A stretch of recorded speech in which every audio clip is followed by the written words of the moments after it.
Hello, good morning all. This video is for the chapter Evaluation in Physical Science for the B.Ed Physical Science students. Here we will be discussing about the evaluation, assessment and other important points regarding evaluation in physical science. This video is meant for that. I will be checking what is evaluation.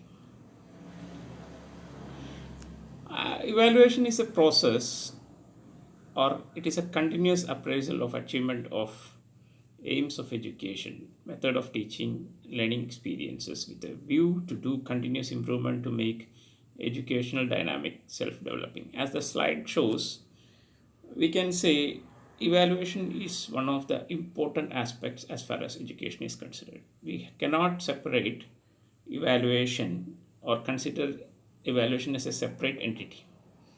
It is what which determines the quality of education. Without a proper evaluation technique, education process cannot attain its complete or aim. The complete aim of education cannot be attained with a proper evaluation technique. When we look into evaluation, it's a process. It's a process in the sense having series of steps. That is, evaluation is something like establishing of objectives, classifying of objectives, defining objectives, selecting indicators, and comparing data with objectives. So, in the sense, it is a judgment or worth, value of the performance of the learner, of the teacher, of the curriculum, of entire educational process. It determines how good or how much or how desirable is the process of education in our society. It evaluation in total it involves analyzing, interpreting informations, students' achievement, instructional objectives, and many things. When we hear like that, we will find evaluation is a very complex process. It's a very complex process in terms of steps, but when we make it a part of our educational process, that is teaching and learning, it does not seem so. And when we look into this, what are all the purpose of evaluation? A good evaluation is very much for educational system. So it improves teaching learning process, promotes promoting of the students from one class to another, selection of somebody for certain purposes like a test, something like that, for certification like what we get, a teacher eligibility test, etc., and certification, national eligibility test, CSIR examination. All these are things example for evaluation, but in using different types of techniques or tools. And what happens when a test or evaluation is being put forward in front of the students? Automatically, students wish to work more, or it motivates the students for better learning. And not only just placement of the students, but when we look into evaluation also is a process for knowing your students, that is diagnosing the strength and weakness of students. And also in the teacher perspective, that we can or not on or we cannot say that the achievement of students is completely the responsibility of the students. When we have to say about the achievement of students, it also is directly interconnected with the instruction. So evaluation of the learner or evaluation in education is also very important in, or we can find how effective is the instructions or the activity in the classrooms regarding learning and teaching is effective. The learning outcomes, when we consider the learning outcomes, we can find how much the students have acquired or achieved the learning outcomes that we have already prefixed. It also the progress of students. We can find certain students not performing at certain juncture of their teaching and learning or their learning Sometimes they will be good at the first term, sometimes they will be not so good at the second term, but and the third term they do better. So we can determine how the progress of students is taking place as far as classroom learning is considered. And when we effectively use evaluation, we can also classify your students. Classification, that how much care you should be giving to the teacher, to the learner as a teacher, for bettering their learning. And the selection of students into admission of students into certain courses or discipline of study. We can see if we only score certain good marks in certain level of examinations only, we will be able to do the desired course, like any examinations or the admission test, we can say, or admission eligibility of the students. That is only 75% and above students can join certain courses. If they set that, we can say the evaluation, through evaluation we can identify those type of students, or the minimum requirement that is required for certain courses differs as per the courses that we select. And that, so we can say the classroom evaluation or the school educational evaluation helps for selection of students for admission to certain disciplines of study. Principles of evaluation, when we look into what is to be evaluated, first and foremost thing is very clear. As far as evaluation is considered, we should be very clear with what is to be evaluated. And when we decide upon what is to be evaluated, the thing is that we should be selecting the proper evaluation technique, what is very suitable for the purpose. And the purpose to be served, if it is different, we should be selecting appropriate evaluation technique for different things. Like we know, a driving test is not similar to a other type of test, like we can say class test or board exams, etc.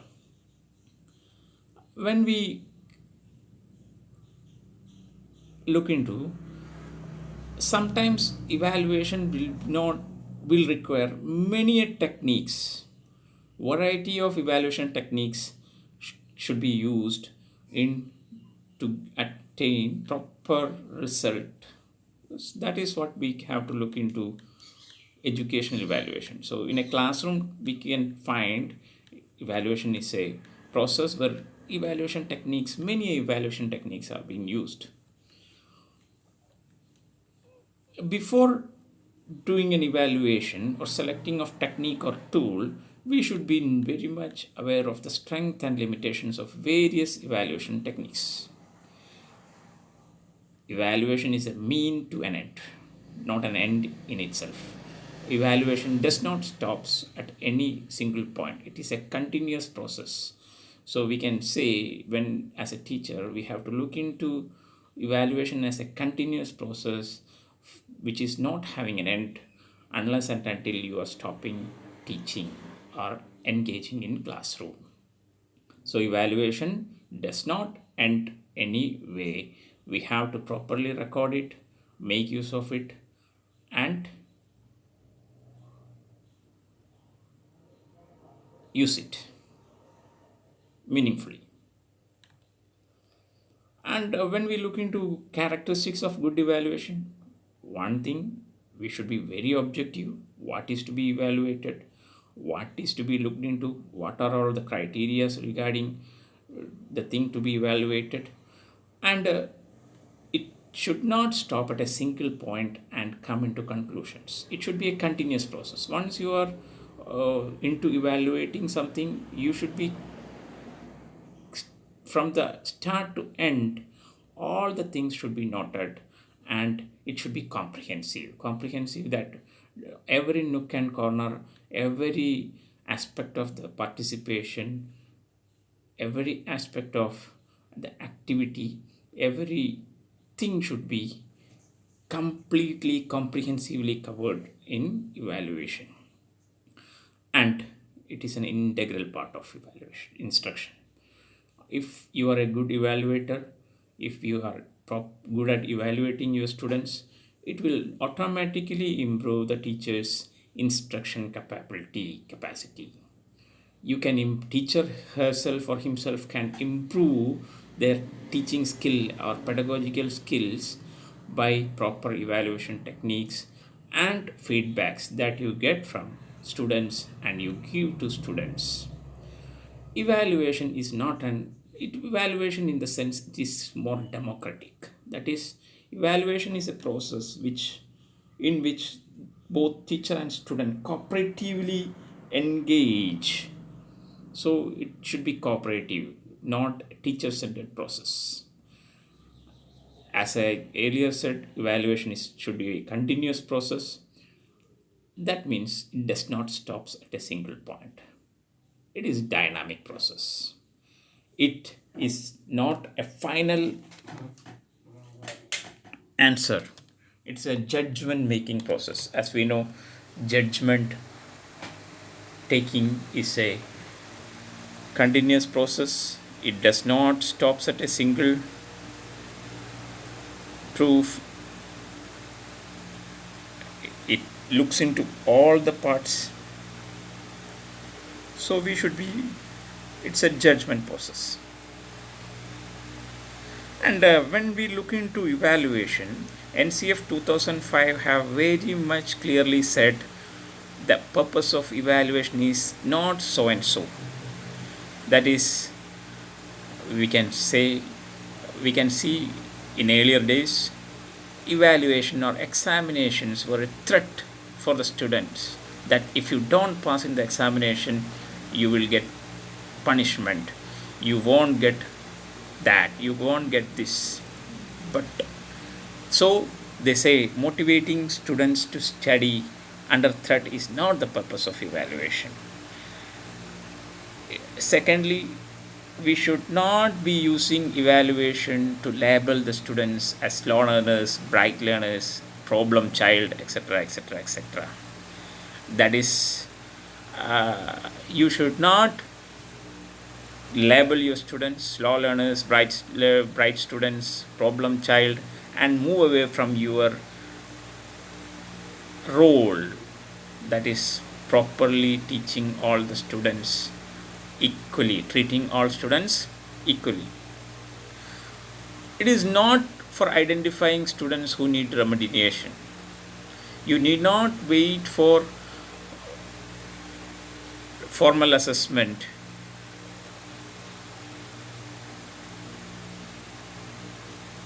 You can, in the process of teaching learning,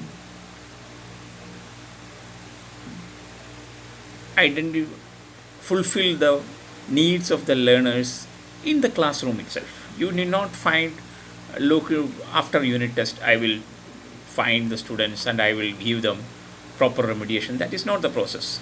In the classroom itself, in the classroom activity itself, you should be looking into this type of things. It is not for just diagnosing learning difficulties and problem areas.